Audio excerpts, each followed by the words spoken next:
Here's something strange about human nature that most people will never admit out loud. The person who talks the most about changing their life is often the one who changes the least. They have the vision, the passion, sometimes even the plan, written out in a notebook somewhere. But weeks pass, then months, then years, and somehow they're still standing in the exact same place, holding the exact same dream, completely untouched. This isn't laziness. It isn't a lack of intelligence or potential. What's actually happening runs far deeper than that. And if you've ever felt the fire of a big dream slowly going cold inside you, stay with this. Because what you're about to discover might be the most honest thing you've heard about yourself in a long time. You've probably met someone like this. A friend who's been about to start their business for 3 years. A family member who watches motivational content every Sunday with complete conviction, but by Monday morning, nothing has moved. Or maybe, and this is the part that quietly stings, you've been that person yourself. You lie in bed at night, completely alive with possibility. You imagine the life that could exist. You feel it so clearly, it almost seems real. You think, tomorrow I begin. But tomorrow arrives ordinary. The dream is still there, the momentum isn't. So you consume more inspiration, more podcasts, more videos, more quotes on a screen. You talk about your goals with the kind of enthusiasm that makes people genuinely believe in you. For a moment, you believe in yourself too. But the doing never comes. And almost nobody talks about why. Psychologists have noticed something deeply counterintuitive. When we vividly imagine achieving a goal, the success, the recognition, the transformed version of our life, the brain releases a quiet flood of dopamine, the same reward you'd receive from actually achieving something.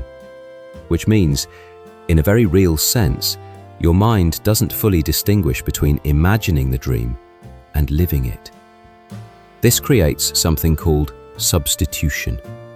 The fantasy quietly replaces the pursuit. The dreaming feels productive, it feels like progress. And inside that feeling, the urgency to act slowly disappears. But here's where it gets sharper. Chronic dreamers are rarely lacking motivation. They're dealing with a very specific, very silent kind of fear. Not just the fear of failure, but the fear of who they might discover they are if they actually try and fall short. Because some people don't chase their dreams, they protect them from reality. Read that again. Protecting a dream from reality feels safe, but it slowly becomes a prison with no visible walls. From the inside, it feels like this. The dream lives in a protected space in your mind. It's still pure there, untested. And if you never try, the dream never fails. The version of you who becomes something remarkable remains forever possible. But the moment you begin, the moment you step forward and face a real outcome, that protection vanishes. You're no longer someone with potential. You're someone with a result, and results can be brutal. So the mind tries to protect you by keeping you suspended between wanting and doing. It whispers that you're not ready yet, that the timing is off, that you need just a little more preparation. And in that suspension, you feel safe. But underneath the safety, you feel hollow. Here's the insight that cuts through everything. Chronic dreamers are not people who want too little. They're people who want so deeply, who care so intensely, that the thought of it not working feels unbearable. The dream isn't the problem. The love for the dream is. They've tied it to their identity, their self-worth. So pursuing it becomes dangerous. Because failure wouldn't just be a setback, it would feel like a verdict. So the mind makes a quiet deal. Keep the dream alive by never testing it. And the longer you delay, the more perfect the dream becomes, and the harder it is to touch. And here's the paradox.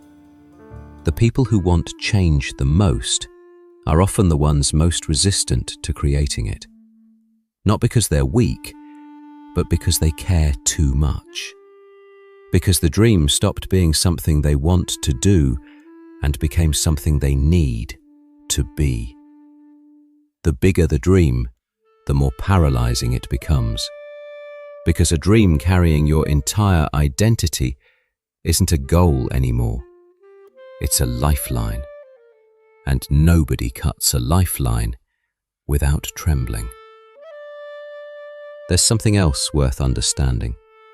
We live in a culture that glorifies the vision almost as much as the achievement. The announcement, the mood board, the caption about working on something big. The performance of ambition can quietly replace ambition itself.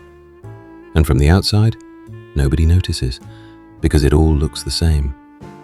And underneath all of this is usually something older, a moment where you tried and it wasn't enough, a voice that made you feel small, a time where failure was met with shame. So the mind learned early, wanting things makes you vulnerable. And now the pattern continues. Different life, same protection. Have you ever noticed how exhausting it is to carry a dream you're not actually pursuing? To wake up every day with the weight of who you could be and do nothing about it? That's a specific kind of grief. Not grief over something lost, but grief over something never begun. So ask yourself honestly, is this still a dream you're building toward? Or has it quietly become a story you tell yourself about who you are? Sit with that, because that question can change everything. If this feels familiar, understand something clearly. You are not broken. This pattern exists for a reason. Your mind was trying to protect something fragile. But here's the shift. You don't need to be ready. You need to be small. Reduce the dream to something you can fail at in the next 24 hours. Not the whole vision, just the next step. Not launch the business. Write one paragraph. Not transform your life. Just put on your shoes. Your first step should feel almost too small to matter. That's how you know it's the right one. Because action doesn't come from confidence. Confidence comes from action. And it always begins smaller than you expect. The people who dream big but do nothing are not failures. They are often the most imaginative, most deeply feeling, most quietly hopeful people in any room. They just got lost between the vision and the first step, between caring deeply and protecting that care so much that it never reached reality. And here's the truth. The dream was never the problem. The belief that you weren't worth the risk of it, that was. You were never waiting for the right moment. You are waiting to feel safe enough to become someone real. Maybe today is the day you stop waiting. If you saw yourself in this, don't ignore that feeling, that discomfort, that quiet recognition. That's not guilt, that's awareness. And awareness is where change begins. Subscribe if you want to understand yourself on a deeper level. And if someone you know is stuck between their dream and their first step, send this to them. Not as advice, but as a reminder that they're not alone. Because sometimes being truly seen is what finally moves us.